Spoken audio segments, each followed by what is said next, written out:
So, eto na yung part 2 na mag-a-unboxing tayo.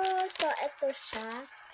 And yung money ko, eto yung wallet ko. Galing kay Aling Teltel. Ginawa niya lahat to. Ayan, yung iPhone niya. Ang ganda ng pagkagawa ni Aling Teltel. And yung mga design na yan, hindi po si Teltel yung gumawa. Si Papa. Ito na pala. Si Aling Teltel. Ayan. Ayun. So, eto na. Bebe, pakikuha ng gunting doon. Pakikuha ng gunting doon sa kitchen. So, eto yung money. Ang ganda. And, meron rin siyang pag-choicean. Ayan. And, medyo yung pagka-color niya dito is, makalat. Kasi pa lang siya, liquor. Sige, bebe, pwede yung pakisara ang pinto.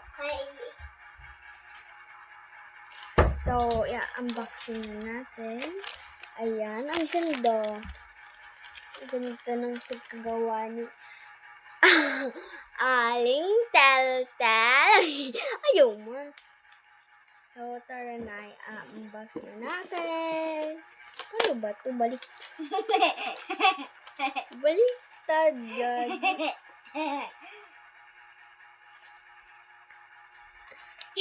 Ayan. Ayaw!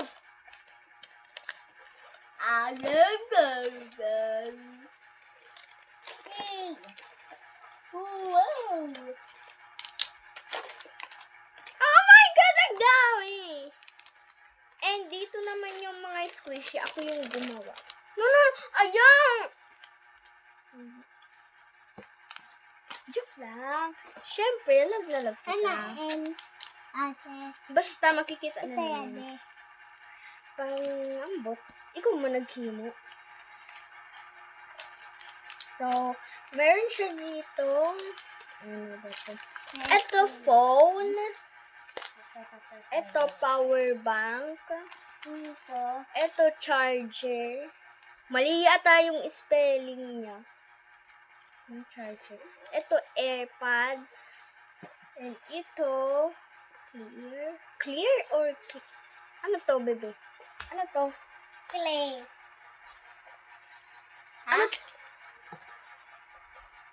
Clean. Clean daw.